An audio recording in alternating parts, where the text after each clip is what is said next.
strike because our telephones are being really stupid. And Bill bought new batteries for them, and they weren't quite right. And so, anyways, the phone it doesn't ring, but it just goes straight to voicemail. And then I don't know that there's messages there, so we missed a few things. And yeah, it's frustration.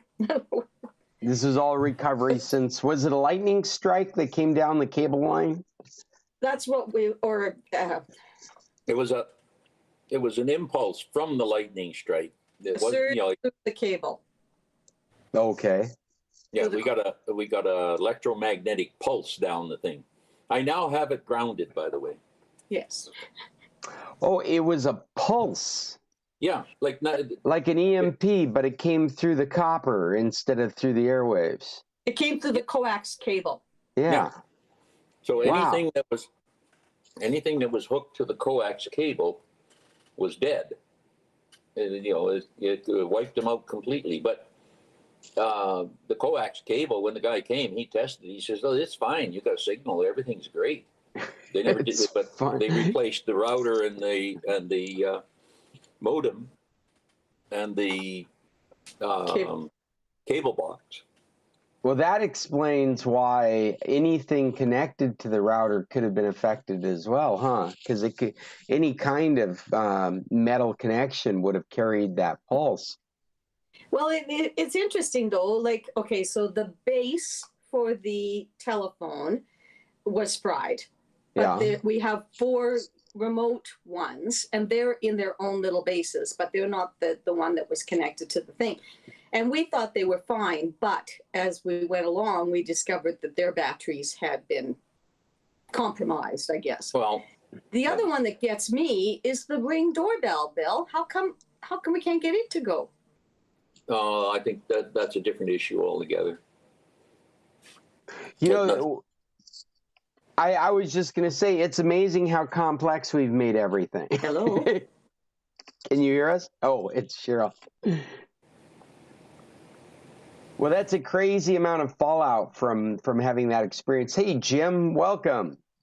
Hey, in case you're interested, I have just pushed the go button, so we are online right now, streaming on YouTube. This is the San Carlos Computer Club. I'm Scott Stimson from International Computer Solutions. We meet every Tuesday.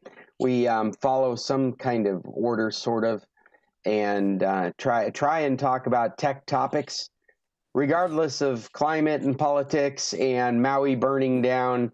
I think today is an open platform since I don't have a lot of topics with me today. Jim, did you bring a topic today?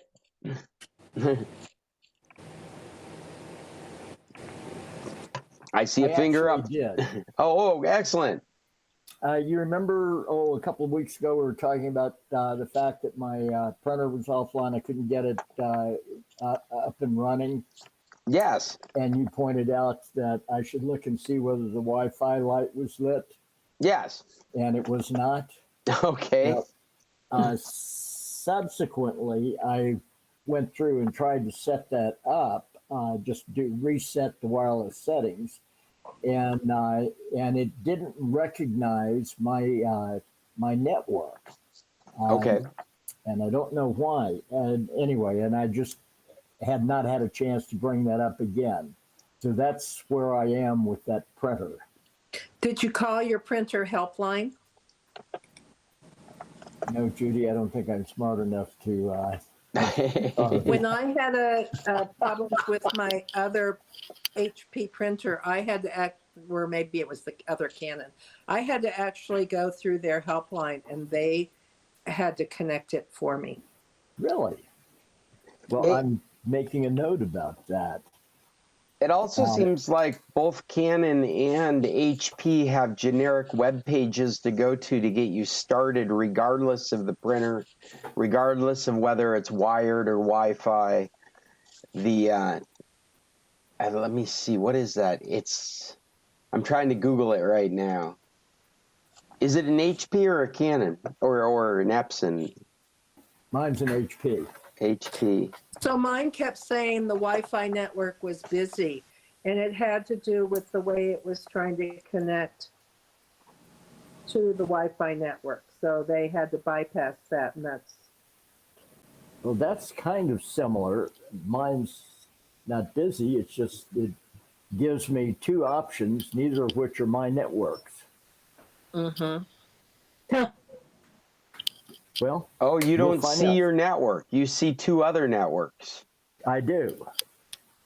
I wonder if you happen to only be broadcasting in a particular frequency range on your. I mean, it would be unusual to begin with, Jim. But you do typically Wi-Fi networks have 5G and 2.4G. Right. And typically printers, especially older ones, would only support 2.4G. If for some reason you weren't broadcasting 2.4G, you wouldn't be able to see it. Guess what? It is an old printer, and I was shocked today to realize that my brand new computer ran out of warranty back in 2016.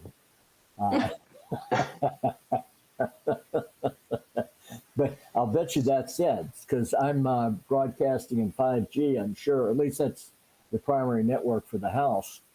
Well, and let me say that if you'd set it up with defaults on whatever device it might be, it is much more likely that you have 2.4 gigahertz running and maybe you have 5 gigahertz running, or they're both running simultaneously. Well, they should both run simultaneously, yeah. I think.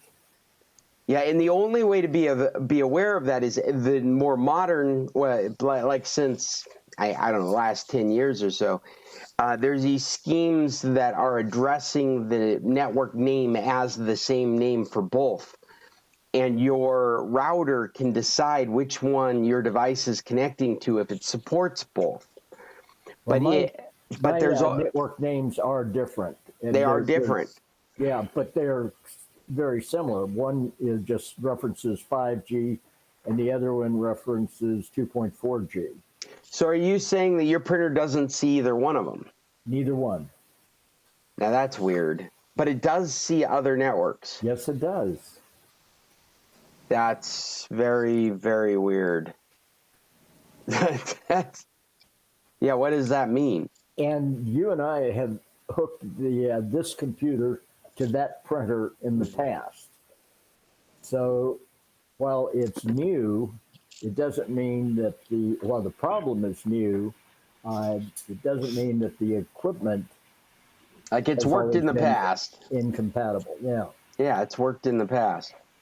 Now that's a very strange problem. I'm not sure where to go with that, because you would think being able to see other networks would verify that the Wi-Fi is working correctly. At the very least, it's finding other Wi-Fis out there. But come to think about it, the Wi-Fi light on the printer panel is off. But when I go to printer setup, it does recognize those other two networks. Well, okay, so that could be one of two things. It could be that those are saved networks. Do they look like networks you've been connected to before? No. No. They're not my network. The other thing could be that the light only comes on steady when it's got a connection. Not when it's broadcasting, but when it's actually made that connection, then it indicates that it's connected by Wi-Fi. Okay. So, yeah, some models, even within HP, would just flash and flash and flash, indicating you're not connected, and then go solid when you are. But it wouldn't surprise me at all if your printer's working just fine and the light not being on is just indicating you don't have a wireless connection. Well, I think that's probably it, because I can copy and scan. I just can't issue a print command from my computer. I am trying to find. It's so funny. Why is it so hard to find this link? HP absolutely has this. HP Easy Start software and driver download, the HP printer setup link. And it's on the support site, and it just starts you up setting up your printer right from model number through each setup spot, every setup phase. And so let me put that in our chat and our document. You're on the HP help support site, but here, let me pass it to you as a link. Okay. Because one of the things I don't like about it is that it has the region and the language as part of the URL. And so you'll see it and it'll make sense, but it's sure not something like hpsetup.com, which would be an awesome, domain for HP to own. hpsetup.com. I'd own it if I was HP. And it'd just take you and teach you how to set up your equipment. But no, it doesn't exist. So that link will take you to the website. Then the other thing that you might try is the HP SmartPrint app that's available in the App Store.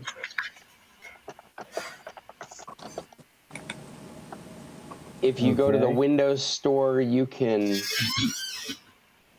HP Smart. Well, here's a link for this too.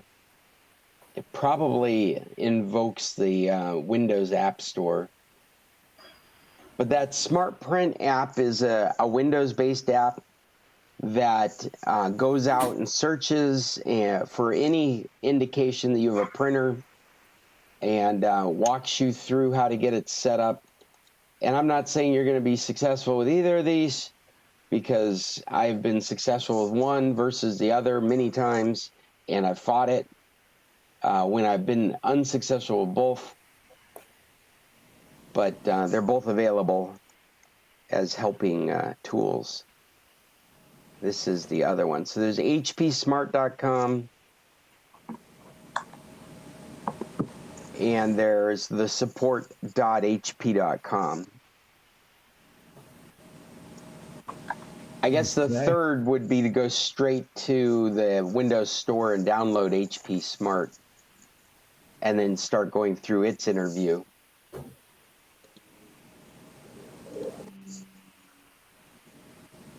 But it's very odd behavior that it would see other networks but yours. I mean, to me, there's something going on. Like it's already connected but can't talk to it, or there's a problem that you should be able to resolve just by rebooting your router. Like your router's just glitching for some reason. Well, I certainly have done that. Well, that's what I figured too. Yeah, that's just a really common troubleshooting technique. So you probably have already done that kind of stuff. It's just really odd. That's why I suggest call tech support. It saves you a lot of hassle. Yeah, Judy could be right, especially in this case, because it's such it's an easy question to ask, and there isn't a straightforward answer. Yeah, and the equipment is old. So Jim, do you have an iPad? No, actually, Linda has a MacBook. Does it print from that? No, she hasn't been able to access the printer either. What about a USB cord? Haven't tried that. If you plugged in the USB and it installs everything correctly, and you try and print and you still can't print, it might be the printer. Well, it could be. I mean, the printer is old. As am I. I like Judy's questions because I wasn't thinking in this terms at all. But if it's become unreliable equipment, then it can produce all kinds of weird results. And so probably with what you're describing, you can see other networks, but you can't see yours or get connected to it. That's odd enough that maybe you ought to just plug a USB cord into it and see if you can use the printer at all. I'll do that. Yeah. I'll do that, and I'll report back. Excellent. I see Chester has joined us as well. Welcome, Chester. Good morning. Have you brought any topics to us today? Unfortunately, no. Okay. Well, that's probably a good thing, right? That means that everything's purring along on your end. Pretty much. A good sign. Well, I'm glad you all could join us this morning. So far, we've been talking about duct tape and Cheryl and Bill's auction and Jim's printer issues. And I really did not bring a lot of topics. This week's been kind of full. But I noticed last week. Oh, go ahead, Justin. I missed the update on the auction. Yep. Well, it's closing today, and Bill was sharing that, you know, some things were sitting at really, really low bids, and overnight, our travel trailer that we had on there, it's been sitting at $5,050, and it is now at $7,100. So that's nice. It Very popped good. up in Yeah, congratulations. last few hours. And Bill's motorbike, 3,100, so just over 3,000. Yeah, so it's coming. Overall, you seem pretty happy with it? Yeah, you know, we wanted to get rid of the trailer, and it's coming up to where it's nice, and the rest of the stuff will be gone. So that's good.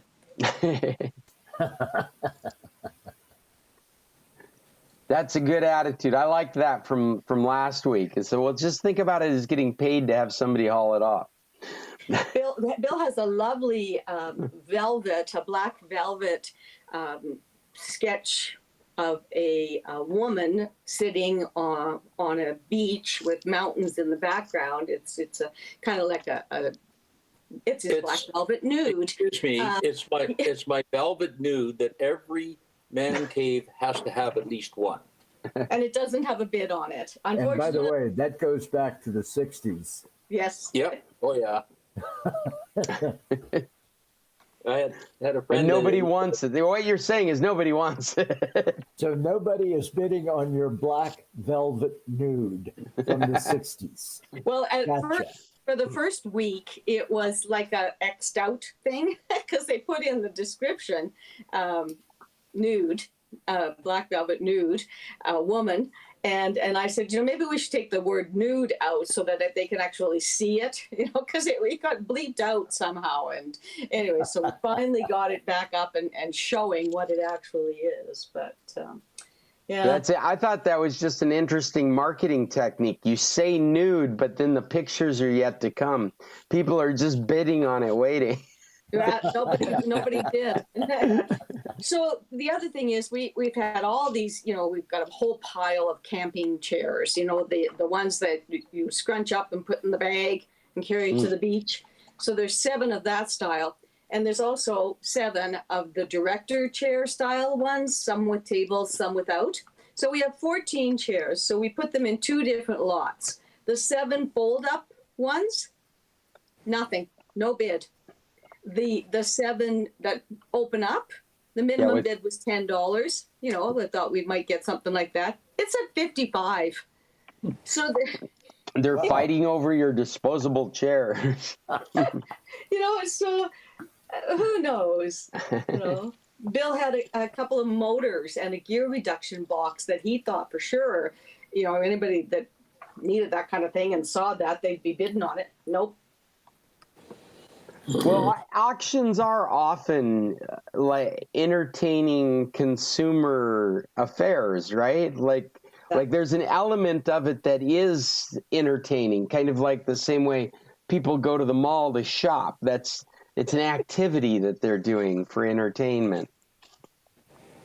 Speaking of going to the mall, Bill's daughter is Firewatch Tower. We've told you guys that before. So she stays on the top of a mountain, and her tower is basically, she has her little house, and then upstairs is the lookout where she looks out over Glacier National Park in Montana and southern Alberta and into BC kind of thing. Anyway, so she's been up on her tower, and when she goes up in May, and then she usually comes off in September sometime. They've been shortening her season and different things. But last weekend was her daughter's 10th birthday. So she came off the mountain on Friday night, and what does a 10-year-old want to do but go to the mall. So since COVID, we've started using the expression "too much humanity," and poor Sarah had to not only go to a jump park and watch her daughter jump on trampolines with all the other thousands of people, but she said it was back to school shopping on a Saturday in Calgary, and it was just crazy. So then they went out to a Japanese village and had a fancy supper with things flying all over the place. So yeah. Did we lose Mr. Scott? Mine's been going in and out. Or at least I thought it was mine. I'm here. Sorry about that, guys. Cool. That's okay. I'm just doing bed and breakfast at the same time. Oh, that's okay. That's okay. I'm interested. Thank you for taking the show there, Cheryl. I was wondering why you put that thing on that's pretty old now about the peso. I don't know. I found it in last week's meeting, and I couldn't remember us talking about it. I think it was 2 weeks ago that I shared that one, and we never talked about it, and then it ended up on there last week and then this week. But yeah, no, it was an interesting news article that morning, 2 weeks ago. So because I couldn't remember what it was for, and we didn't talk about it, I just went ahead and put a follow-up picture there that shows today's peso, which is still relatively strong compared to the way it was for months on end. We could call it strong, or we could call it bad for us. Right. Yeah, there you go. It's definitely point of view situation. And, for years, the Canadians were getting about 15, 16 pesos, and the Americans were getting 20, so, you guys are now feeling our pain. So there you go. But we've got worse pain because we What still is the Canadian conversion now? I think it's about 12 or 13. Mm-hmm. Yeah, when we built our house, it was 8. So 8 is pain. 8 is a lot of pain. Yeah. 8 peso. Was that before they changed it? Like it used to be. It seemed to me 12. When I first went to Mexico, it was like it's 12.7 in Canada right now. Peso to it's 12.7. Yeah. No, that was back in. We started the house in, I can't remember, 94-ish. So no, it was. We were also in Mexico when they devaluated it the first time we were down in Oaxaca. So. Wasn't it something like 10 or something like? No, it was 3,000 to 1. Oh, there we go. That's what it was. It was like 3,000 pesos to $1, and so it was very, very unusual amounts. About 1993, they eliminated the 3 zeros and came out with what they called a new peso, and they froze prices for a while, and people were buying these big Chevrolet cars made in Mexico for a little bit of nothing because it froze prices with the 3 zeros. All that took place before my time. I remember when I first got there, you had to distinguish between new pesos and old pesos. But I never ran into old pesos. It was just left over. You'd use that NMX to indicate new pesos. Well, also what was interesting was the San Carlos, the main strip going through San Carlos before they repaved everything. That was very different than what it is today. That as well was before my time. People would tell me stories about it when I first got there. And that was before the Marina Hotel was built, and it was fun times. It was nice.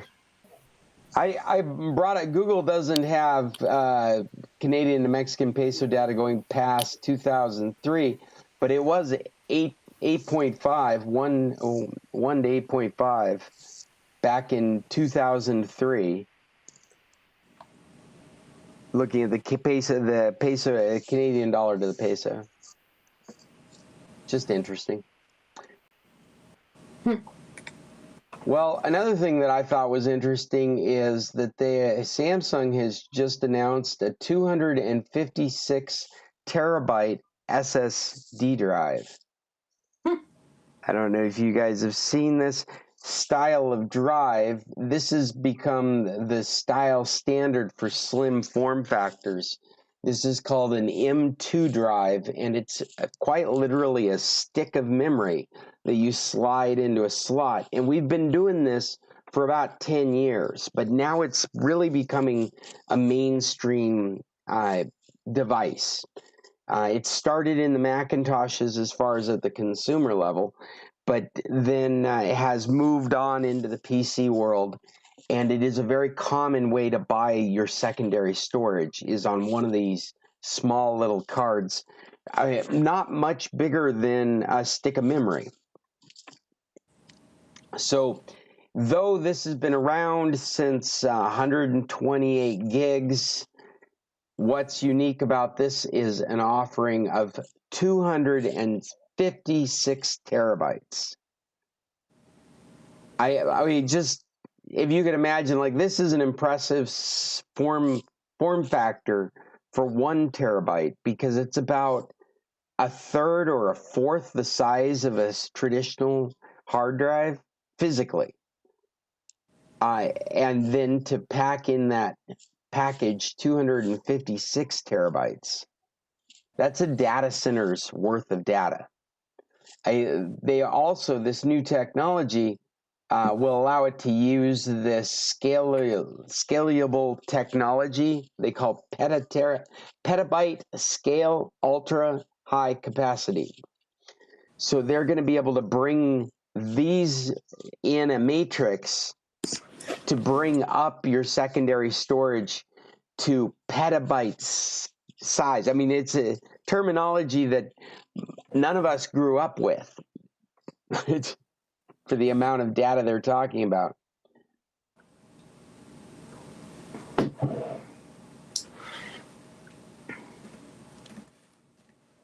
What I find every time they do this, storage just becomes cheaper. And because it's flash storage, it's more reliable as well.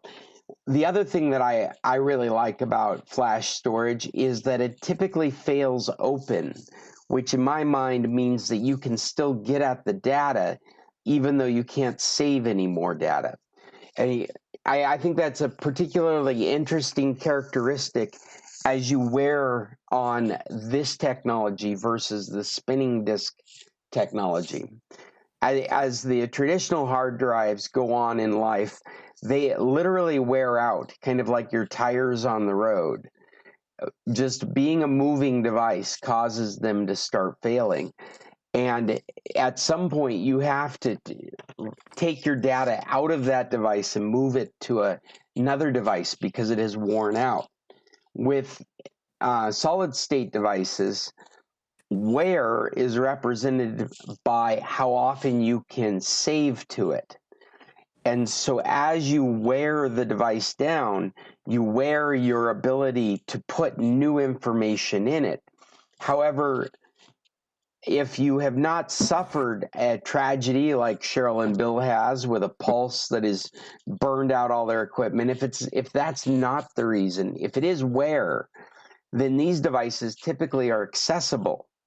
And so you could think of it as, well, that was my backup from 2019.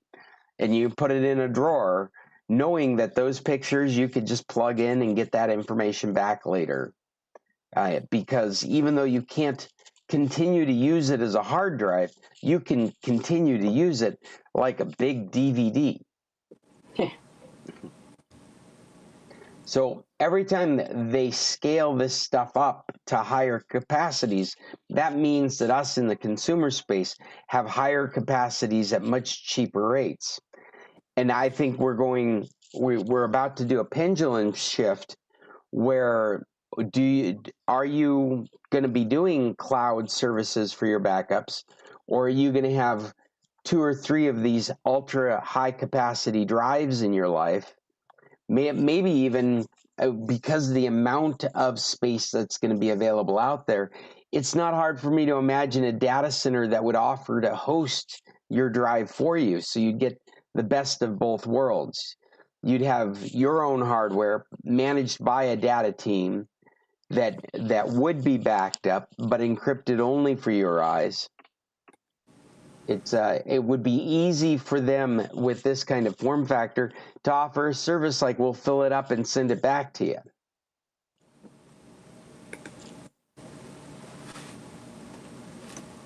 Well, I fantasize about the future of technology. We'll see if anything like that ever happens. But I do think it's possible that I'll be looking at like a 40 terabyte drive as my next external backup, or one in the future. Just to put this in historical perspective, when I went to university and was in computing science, the computer had 64K of drum memory, and everything else was on tape. And then when I bought my first hard drive, it was a screaming 10 megabytes of space, and it cost $3,000. That's the historical side of this whole argument. Yeah, it is. It's why have I forgotten the name? The multiplying of the sizes of the transistors. How come I can't do it? It's Gordon's not. law. Thank you. Say it again, Jim. Gordon's law. Gordon. Gordon's law. Gordon's law. Where the technology, the technology of transistors will double every 12 to 18 months. Right. And this is it. We see this all the time, and it's applicable to more than transistors, is what they've found. Is that it's applicable to all different areas of technology, the way we develop technology.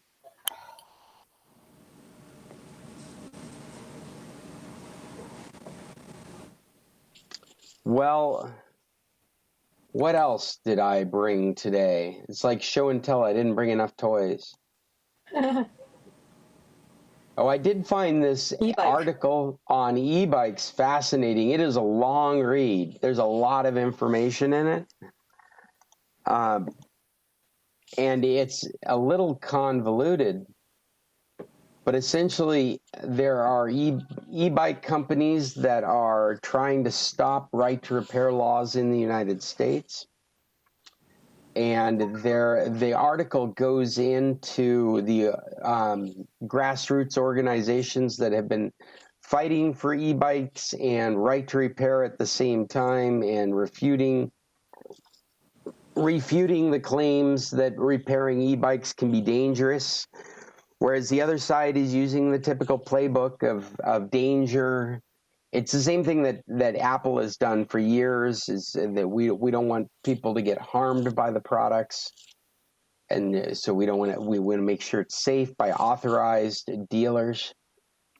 They talk about the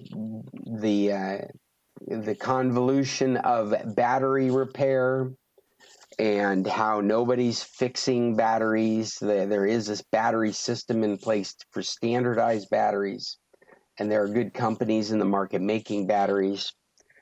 And so it's just interesting how they outline all these different areas where e-bikes, their rise in popularity, and their ability to transport at such a lower impact and a lower cost to society really shows them as a growth in our future.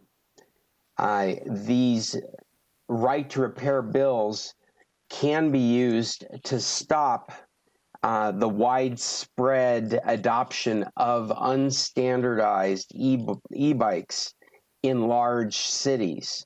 So you don't end up with things that don't have replaceable parts, have not been built to a standard that would allow you to change and maintain these devices. It's actually interesting. I hadn't thought about it till I was reading this article, but the e-bike has a number of different components in it besides just being a bicycle. And it includes things like screens and batteries and motors and brakes that could potentially all be very standardized and replaced with replacement parts. As I was reading this article, I thought of my Roomba. I was over at my sister's house looking at her new vacuum cleaner. Actually, she's got a new one that will mop the floor. And she had bought a new vacuum that was not an iRobot. It wasn't a Roomba. It was one of these odd brands that you see sold now on Amazon. And you can get some really good prices on what is some very sophisticated equipment. However, there's no marketplace for the parts. And that's one of the things that I find fascinating about iRobot, that will always have my support regardless of their politics, regardless of anything outside. They've done this great job of creating a marketplace where you can replace every part in the robot. So we need brushes, we can get brushes, and you would expect brushes and filter, those are standard. Those should be in every product that's being put out there. But iRobot provides left and right wheels, those wheel motors. They have built the product in a way I can service the wheel motors, simply plug and play, take the cover off, unscrew the old one, unplug it, plug in the new one, screw the cover back on, you're good to go. The whole robot has been built in this manner, and consequently we have robots that when they were purchased, they're basic robots for the bed and breakfast. We bought them at Costco for about $3.99, I want to say 7 years ago, and we still use them to this day because every time something goes bad, I can buy a new part and keep them running. I think the e-bike has the same kind of appeal, if not more. The amazing distances that you can travel lightly for almost no expense is very appealing, especially for people that live in the cities. And I like the idea of using a right to repair law to try and control the quality of e-bikes that might propagate in a city, so that you're not left with a lot of waste, but you're actually supporting good habits and good technology. It may make a lot of sense. Or maybe we just need to train our culture into not buying equipment that doesn't follow that kind of ethos, like I'm describing with the robot, with iRobot. Maybe we need to just start thinking about it differently all the time.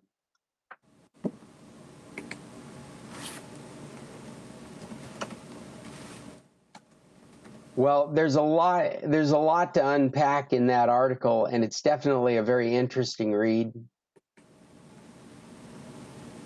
They also get into programs for recycling e-bike batteries that exist across the United States, which is, they don't talk about subscription services, which I think is also something to be watching out for. The Uber of e-bikes, maybe you'll pay a monthly fee and just be provided a bike whenever you need a bike.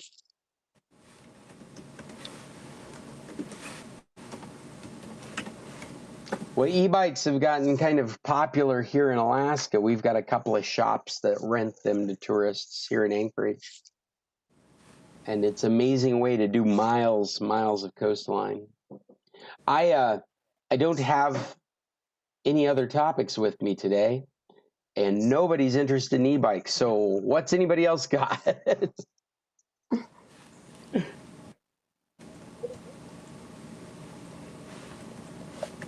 All right, settle down, people.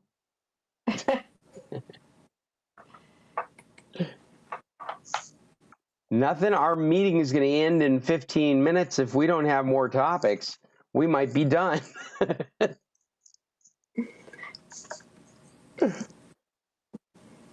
Recommendations? Nobody's got a problem out there we can help solve? I saw a good movie yesterday, but I can't remember the name of it. Was it Barbie? It was about the life of Aretha Franklin. Oh. I don't know how old it was, but it was very, very good. I saw the ad for that one. It's on Prime or something. I think it's on Paramount Plus or one of those. Right. Yeah. It's 2.5 hours long, but I thought it was very well acted. I'm trying to think what it's called. It's one of her song titles. Yeah, it's just a short name. Yeah, Jim, what do you want to add? I just thought of something. Oh, we can't hear you. Respect. Oh, respect? Maybe. Are you not hearing me?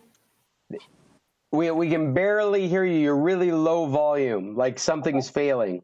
It's through his hearing. All right, wait a minute. I'll take these out. How about, can you hear me now? Yeah, that's perfect. Oh, okay. Can you hear me now? I just remembered I am having a problem. All of a sudden, I'm not getting email on my cell phone. And it says that I need to re-enter my Gmail password in settings.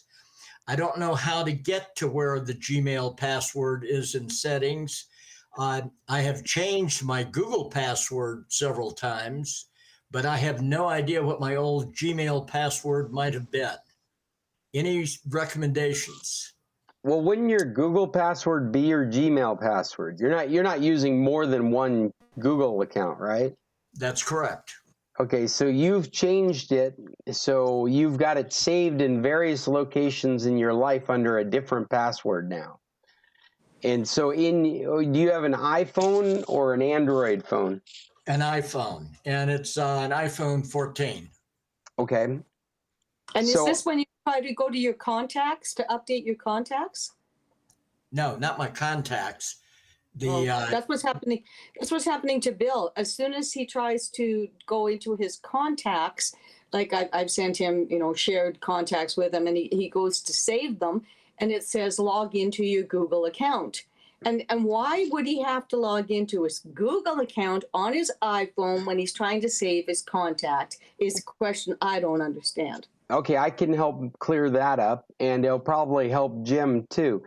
Because if he's saving contacts to his Gmail account, if he's synchronizing contacts with his Google services, then he would need to do that. Especially if the password has changed or Google has changed authentication. We've had that experience in the past, specifically with Facebook a number of times. They have knocked us all out of our accounts, and we've had to re-authenticate because they've had a compromise on their end. And so to make sure you weren't no longer compromised, you were asked to re-authenticate. Yeah, Judy. That is also kind of my question. When I look at my contacts, the iCloud contacts, there are more of them than in my Gmail contacts. Why do I have Gmail contacts? Well, I would say you probably don't want them in your case. If you've been, I don't think I do. Yeah, because you use Macintosh computers and you use iPhones, you actually want iCloud contacts. Right. Yeah. And so your Gmail contacts, you probably want to turn off so that it doesn't convolute what you're doing. Because you can synchronize with all of them, but you can't manage them all in one place. That's the frustrating thing. So how do I get rid of, okay, when I'm looking at my phone and I'm looking at contacts, it says I have 386 in the cloud and I have 200 and something in Gmail. Okay, so first of all, you probably have a lot of the same contacts. Right. They're probably, they should be all the same. Why don't we start with what Jim's trying to resolve? Yes. And you can, Jim, where you control this stuff is in your settings under an option called accounts. On your phone. Yeah. Well, actually, yeah. Where is it? I went to mail and found where it's saying re-enter password. Okay. Yeah. Under mail, under accounts, if you go in, you'll see all the accounts that are set up in your phone. Right. And those accounts, you'll see them listed by their name. It'll be like your Hotmail account, your iCloud account, your Gmail account. And then under that name, it will show you what you're synchronizing with that account. So it'll say like mail, comma, contacts, comma, calendar, comma, notes. And so these are from that. Are you guys able to see what I'm looking at? No, how do you get to accounts? I'm in settings and you said go to account. Yeah, go to mail. Go to mail. Yeah, this is the easiest way to get there at the moment. Go to mail, and then on that page, there's an option that says accounts. Mail, accounts, got it. Account. Okay. Then you can go into each one of these individually, and you can toggle on and off those accounts that you intend to use for the services that are available. So now what I suggest is that you pick one that is your go-to, at least for contacts. Because like I said, you're only going to be able to have one default contacts account. But you will synchronize with all your contacts that have been set up to be synchronized. So I find it very confusing for most folks. I find it confusing for myself. Okay, now I am really confused because I went to mail and I see iCloud and Gmail accounts. Okay. And under iCloud, it says iCloud Drive and 13 more. Yes. Yeah. In fact, iCloud is the only one that is a completely different set of selections if you go into it. Definitely. But if I go to the Gmail, which is mail, contacts, calendars, see, I've been having a really hard time with my calendar syncing. If I enter an appointment on my phone or my iPad, it doesn't sync to my MacBook. So this is the other thing that I was going to say is that I would take the same philosophy with notes, reminders, and calendar. Is all of those, I would pick one service to synchronize with. And I would turn the other ones off simply because it's confusing. But I thought I had done that because I chose my Gmail account. Oh, instead of the iCloud. Well, yeah, because I don't use iCloud Mail. So what you can do is you can go into your iCloud settings and you can turn those things off. I can't find where I can turn that off. Well, I just tried to. I'm under Mail, Accounts, iCloud, and 13 more. And I click on that, and it doesn't give me kind of anything. Show all. Okay, back up. Okay, I'm back Go at under the iCloud ID, under Apple ID, under iCloud. It shows managing storage. It shows. Let me see if you can see this. I just went out. You see this? You see my screen here? No, I can't see that. So I go to Settings, Mail. Oh, there. Maybe you can see that now. Better. Now I see you. Yeah. That's because I'm beautiful. There we go. That's what I'm looking for. So this screen here. Okay, where are you? If you go into iCloud, or no, I'm sorry, Apple ID, and then click on iCloud. So you're not in settings anymore. Well, settings brought me there. I mean, I am in settings. You see how I'm in mail, and then accounts, and then I click on iCloud. Now it's dropped me from there into Apple ID. Yes. And then from Apple ID, there's one there that says iCloud and shows the amount you've got purchased. 200 gigabytes, yes. Click on that, and it brings up your iCloud storage. And then the second section down is apps using iCloud. Right. And at the bottom of that, it says show all. Oh, there we are. Okay, show all. And now you can turn off those ones that you're not using on iCloud. Oh, so contacts and calendars are down there. And that will stop it from synchronizing with those services. Those items are still in there. So your contacts that you had before are still in iCloud. The calendar entries you had before are still in iCloud, but they're not coming to your phone. So they're not mudding up what you're already doing. You can follow up and go delete those things if you want, but by turning them off here in the settings, they won't be listed alongside your other calendars, notes, and contacts. Now, Judy, I think it's a tough call for what you want to do. Yeah. Because since you're in Apple products, it's more natural for you to use the Apple stuff to synchronize. Right. And your Google contacts, I mean, personally, I would think what you'd want to do is export them from Google and put them in iCloud in your Macintosh, so you're maintaining them there. But why are they on Gmail anyway? Why are they in both places or more than one place? Yes. It's because you have different services that can maintain them. And this is where the confusion comes from. You're never certain where you're putting that stuff. And that's why I recommend, and I do it myself on my phone, is turning off these other sources. You have one fountain of information, one truth that matters, and all the other ones are just confusing. Well, I find that scary. In what respect? Well, as it is right now, I'm having a problem syncing my appointments to my MacBook.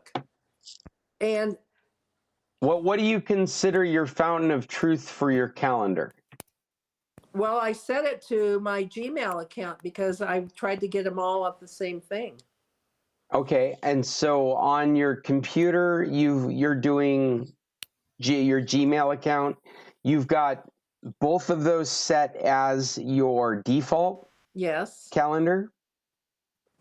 But so if I put in an appointment that's a medical appointment and I mark it as medical because it's a different color, right? Oh, so this is a different calendar, is that right? Or well, kind of, but they all should be the same calendar.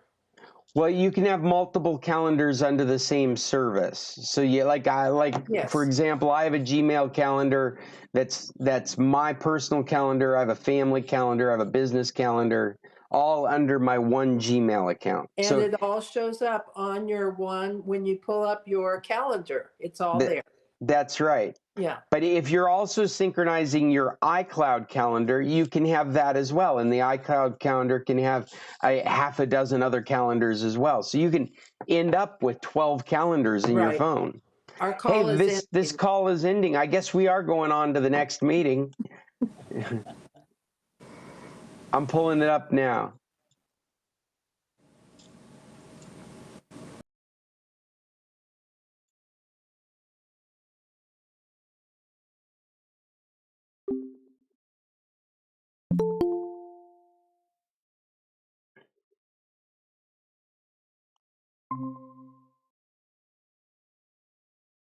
Hello, Judy.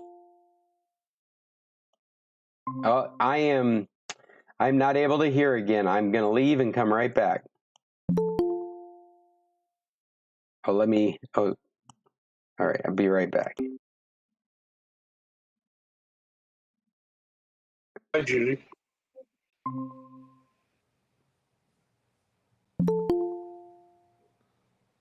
Testing 1, 2. Can folks hear me? Yes.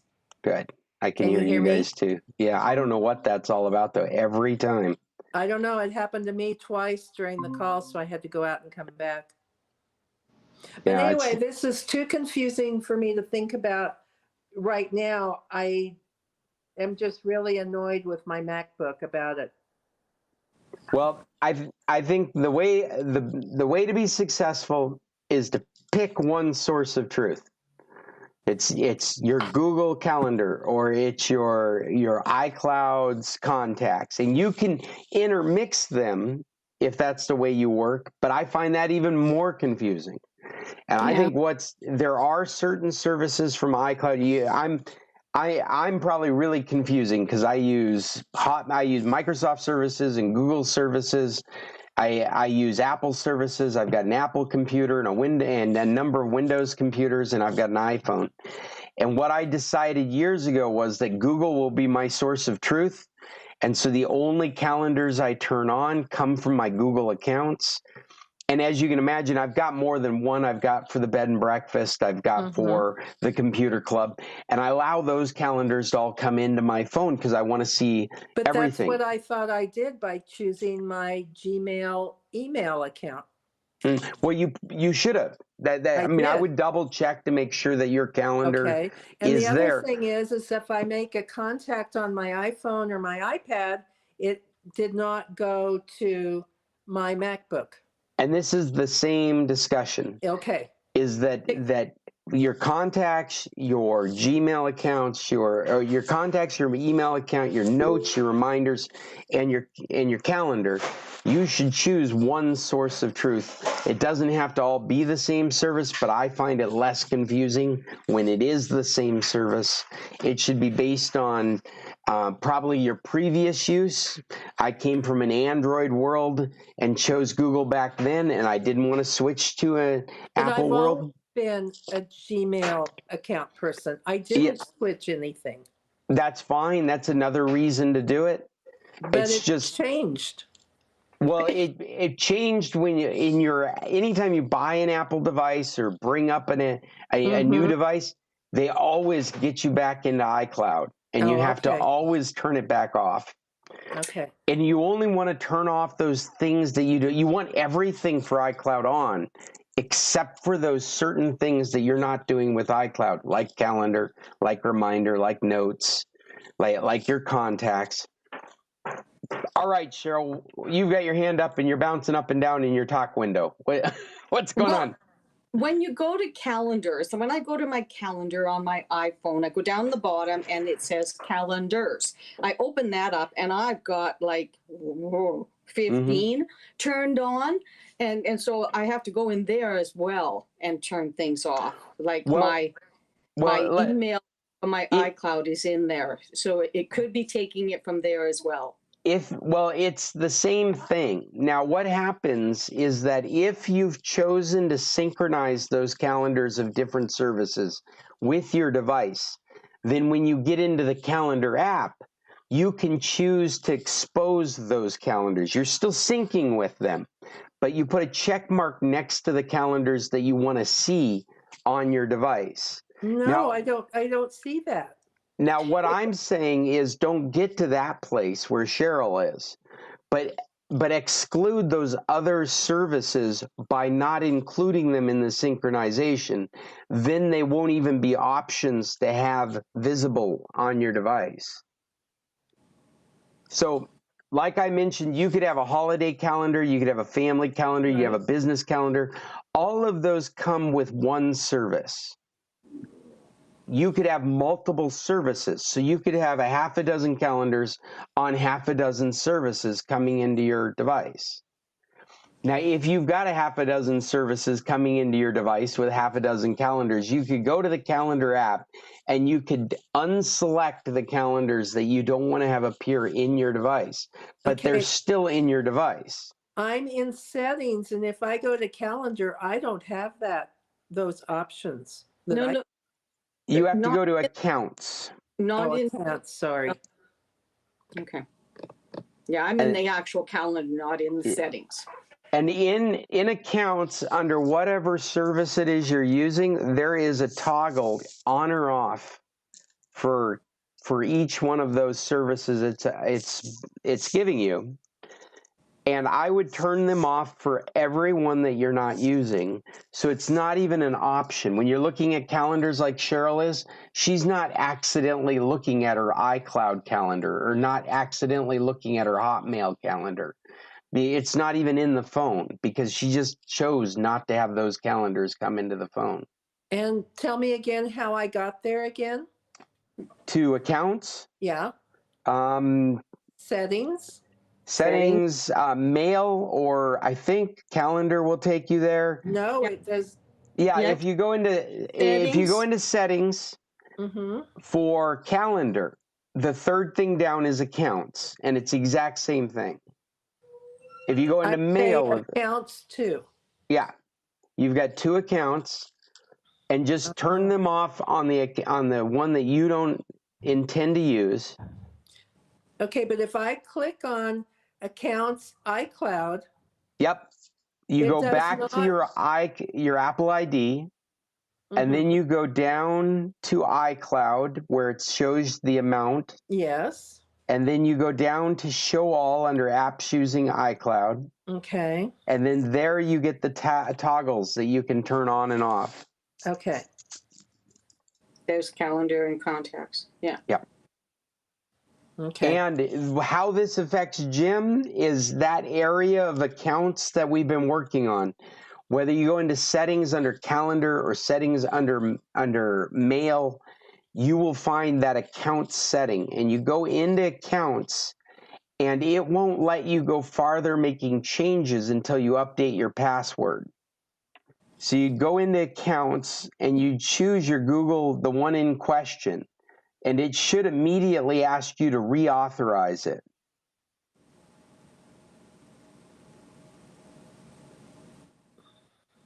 Okay. And if it doesn't, click on where it says accounts at the top, and that'll force it, or it should force it, unless it's good.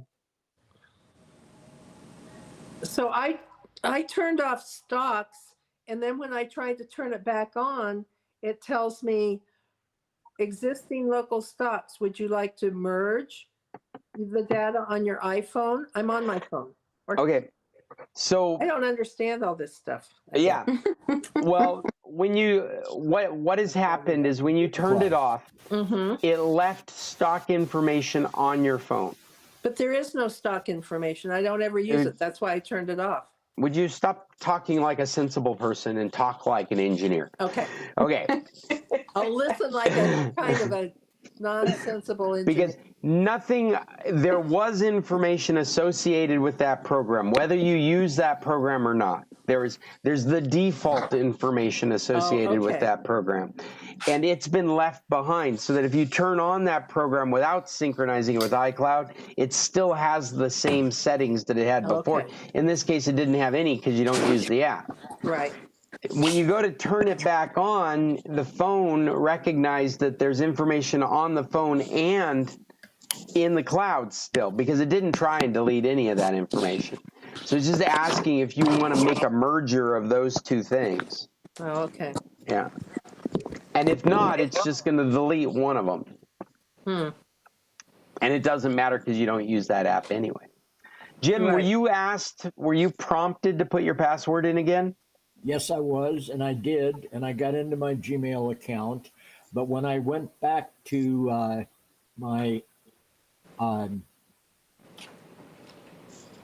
Gmail, excuse me, not my Gmail, but my Outlook mailbox, I still don't have any mail after July 23rd. Okay, so you're running Outlook on your iPhone? Wait a minute. Guess what? Yeah. All of a sudden, brrr, it just updated. Good.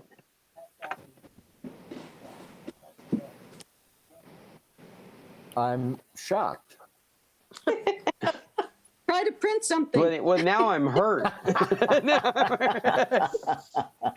I mean, you don't have to act so surprised. I do have a question for you, Jim. How do you like your 14? I like it a lot. I do. What was the one before that? The one before that was a 10. Okay. Well, I have a 12, and I'm trying to decide if I should move up. What do you think of the size difference, Jim? Well, I like the bigger phone. That's why mine's bigger too. Because I watch videos on phone or read books on phone, and the bigger page and the bigger screen size is advantageous. That's good information. I have had trouble wanting to adopt to a bigger phone. I've got the 11, and I feel like it's the perfect size. It fits in the pocket. I always have it with me. It's I don't feel like it's cumbersome. Fits in almost any nook I might like in any car that I sit in. It seems to work really well. My girlfriend asked me why I went with this mini. Like the it's SE the same size or as the the mini? 6S. And I'm quite happy with that size. It fits my hand, and I like it. And I have my iPad, which is my big one. And then I also have a Samsung, which is bigger too. So what my iPhone, I just wanted most compact I could get. Yeah, I kind of felt the same way when I was picking out a model. But I wanted to be able to read mine. That's I wanted to be able to see it when You and me both, Judy. Well, I mean, I don't read on it. I don't play games on it. It's my phone, and I do things if I'm out and about on it. But I couldn't see the smaller one. Yeah. So. Well, that's a genuinely that's a genuine reason to get a bigger screen. It is heavy, I think, and it's big. And it's big. Yeah, the weight was another thing for me. Yeah, but I also have one of these OtterBox cases on there. OtterBox on it, or one of those kind of spec, I think it is, or something. But it does still fit in my back pocket, except I try not to put it there because I may sit on it that way, you know. Well, that's cool. I don't think I'm ready to upgrade yet. I only like the idea that the 14 supposedly talk to a satellite. Yeah. Yeah, I don't know if I would. I mean, I'd have to have a genuine use for it right this moment, because the 15 is going to do more than that. That it all has to do with battery life, and that the 15th is probably. If it's not, they're working on it. There's a reason it's not, but it's going to have two-way communication. It's not going to be just a SOS ping. They're going to be able to move messages back and forth with you.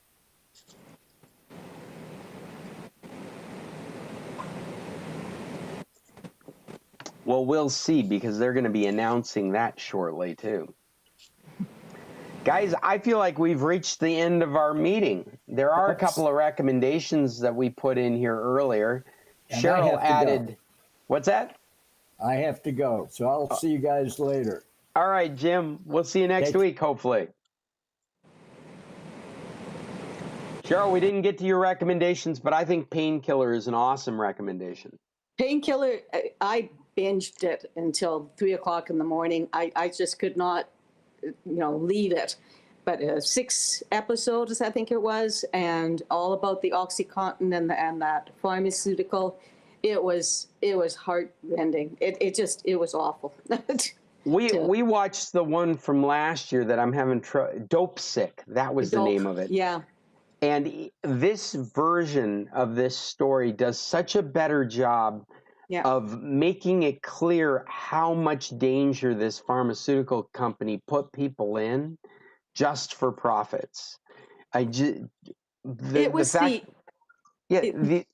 investigator being in the pharmacy while people are robbing it, the lines around the corner for prescriptions, and the people that were being gathered in vans to go do appointments to get prescriptions. It was mind-boggling.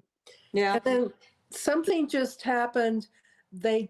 With the Sacklers, is that their name? Yeah, they've blocked their bankruptcy. I don't know. They had a settlement that was going to protect them from future prosecution.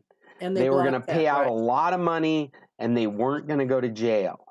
And it would protect them from having any problems in the future. And at the last minute, the Supreme Court, whatever court, said, no, hold on a second, this is going into review.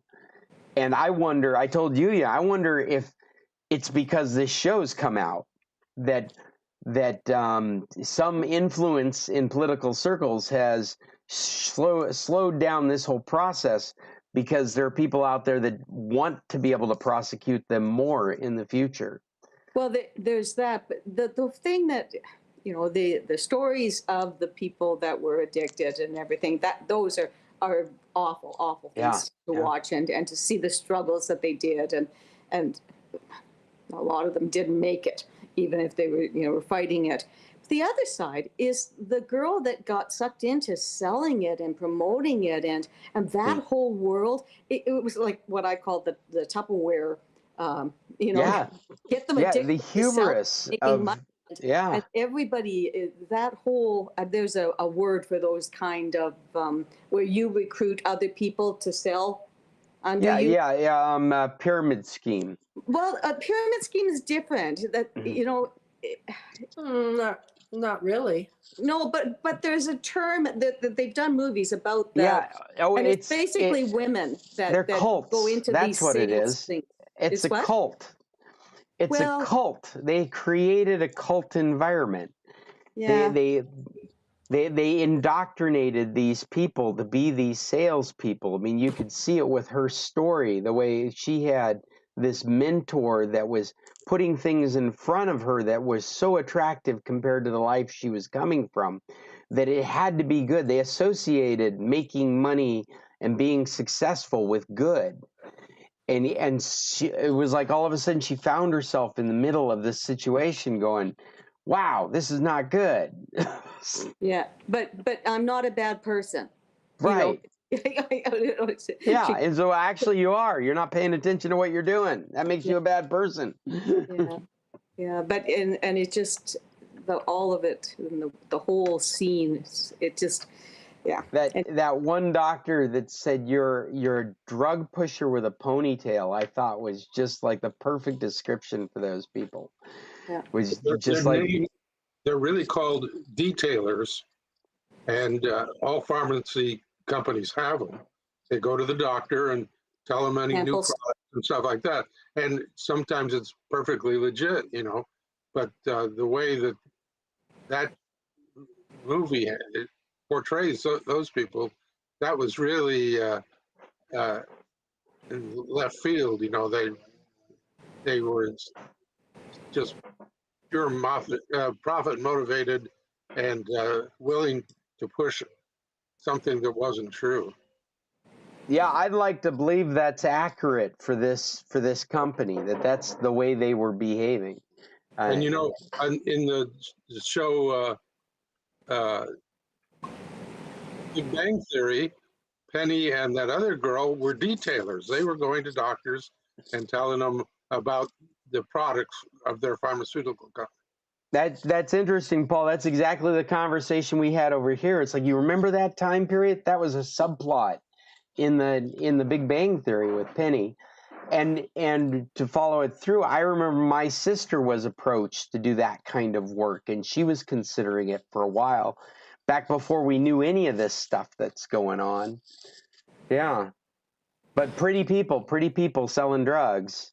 But don't you think that's the whole way it works? Is these reps go out to the doctor's office, and then the doctors prescribe it because they're getting something for prescribing it.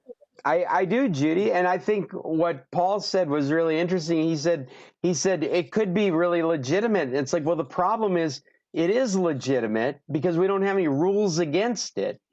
But it isn't legitimate because it's all. This is just my opinion. It isn't. It is legitimate because we've allowed it to be legitimate. Yes, that's the problem. In cahoots to push drugs. Just like in this show where the attorney general's like, you have to find a crime. It's like, yeah, the whole system's been built up so that we need to put crime back into these activities, because right now they pulled it all out. So there's nothing illegal about any of that behavior, and obviously there should be something illegal about it.